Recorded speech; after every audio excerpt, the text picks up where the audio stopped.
নমস্কার বন্ধুরা, তোমাদের সকলকে স্বাগত জানিয়ে আজকের ভিডিওটা শুরু করছি।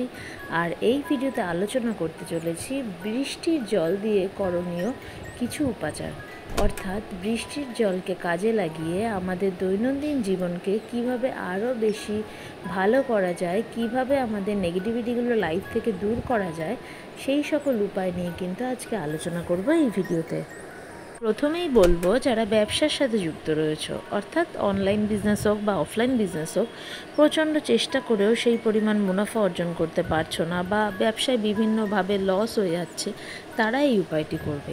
এই উপায়টি করার জন্য একটি পরিষ্কার কাচের বাটি নেবে এবং তাতে বৃষ্টির জল ধরবে এবং বৃষ্টির জল ধরা হলে সেই বৃষ্টির জলের মধ্যে 11টি লক্ষ্মী কড়ি নেবে, নিয়ে সিংহাসনে মা লক্ষ্মীর সামনে এই উপায়টি কিন্তু বৃহস্পতিবার, শুক্রবার বা যে কোনো একাদশীর দিন করলে খুব ভালো ফলাফল পাবে।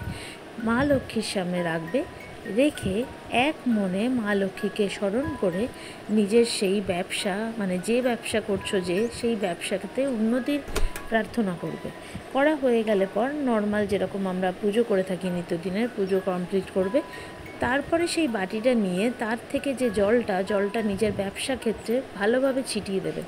আর যে লক্ষ্মী কড়িগুলো, সেগুলোকে একটি হলুদ কাপড়ে পুঁটলি পাকিয়ে নিজের ব্যবসার জায়গায় বা যারা অনলাইন বিজনেস করছো তারা যেখানে লকার বা যেখানে টাকা পয়সা রাখছো বা নিজের মালপত্র রাখছো, সেখানে উত্তর পূর্ব দিকে ওই পুঁটলিটাকে ঝুলিয়ে রাখো।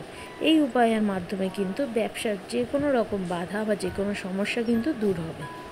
এরপরে বলবো, যারা রোগ ভোগে কষ্ট পাচ্ছ, অর্থাৎ রোগ কিছুতেই পিছু ছাড়ছে না, প্রতি সপ্তাহে বা মাসে ডাক্তারের কাছে যেতে হচ্ছে, এতে আর্থিক ক্ষতি হচ্ছে, তো তারা কিন্তু এই উপায়টি করবে। বর্তমানে শ্রাবণ মাস রয়েছে এবং বর্ষাকাল চলছে, এই উপায়টি করার জন্য কিন্তু খুব ভালো, বা এটি কিন্তু বর্ষাকাল ছাড়াও অন্য সময়ও করা যাবে। তবে বৃষ্টির জল যেহেতু সংরক্ষণের একটা বিষয় থাকে, সেই কারণে বর্ষাকালে যদি তুমি এটা এই শ্রাবণ মাসে করতে পারো সেটা আরও ভালো হবে। একটি পরিষ্কার পাত্রে বা একটি ঠাকুরের যে ঘট আমরা ইউজ করি, সেই ঘটে বৃষ্টির জল নেবে, নিয়ে সোমবার দিন 11 বার মহামৃত্যুঞ্জয় মন্ত্র জপ করতে করতে শিবলিঙ্গে জলাভিষেক করবে এবং তারপর মহাদেবের কাছে নিজের আরোগ্য প্রার্থনা করবে। এমন কারোর জন্য এই উপায়টি করতে পারো যে হয়তো নিজে অপারগ করতে পারবে না, তার হয়ে উপায় করলে তারপরে ভগবান শিবের কাছে তার আরোগ্য প্রার্থনা করবে। শুধুমাত্র এই একটি উপায় করো, একদিনই, যে কোনো সোমবার, এই শ্রাবণের যে কোনো সোমবার বা শ্রাবণ মাসের পরেও যদি করতে চাও করতে পারো। তবে বৃষ্টির জল নিয়ে সোমবার দিন শিবলিঙ্গে অর্পণ করে এই উপায়টি করো, দেখবে খুব উপকার পাবে।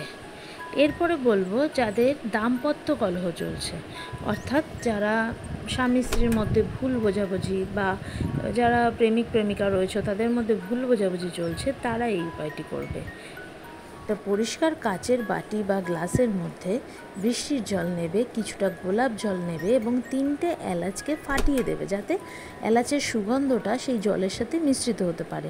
তারপরে সেই এলাচ মিশ্রিত জলের বাটিটা নিয়ে নিজের যে ঠাকুরের জায়গা, অর্থাৎ সিংহাসন হোক বা যেখানেই ঠাকুর রয়েছে, বা যদি কেউ এমন হয় যে ধরো হোস্টেলে থাকছো, সে এটা হয়তো ঠাকুর ঘর তার সেখানে নেই, সে তার সেই রুমের উত্তর পূর্ব কর্নারে সেই বাটিটাকে রাখবে, রেখে একটি প্রদীপ জ্বালাবে, প্রদীপ বা মোমবাতি জ্বালাবে, জ্বালিয়ে তার সামনে বসে 11 বার ওম ক্লিং কৃষ্ণায় নমঃ জপ করে ভগবান শ্রীকৃষ্ণের কাছে নিজের এবং সেই লাইফ পার্টনার হোক বা যার সাথে তোমার সম্পর্কটা ঠিক করতে চাইছো তার নাম নিয়ে প্রার্থনা করবে, যাতে তোমাদের মধ্যে সকল ভুল বোঝাবুঝি দূর হয়ে সম্পর্ক ঠিক হয়ে যায়।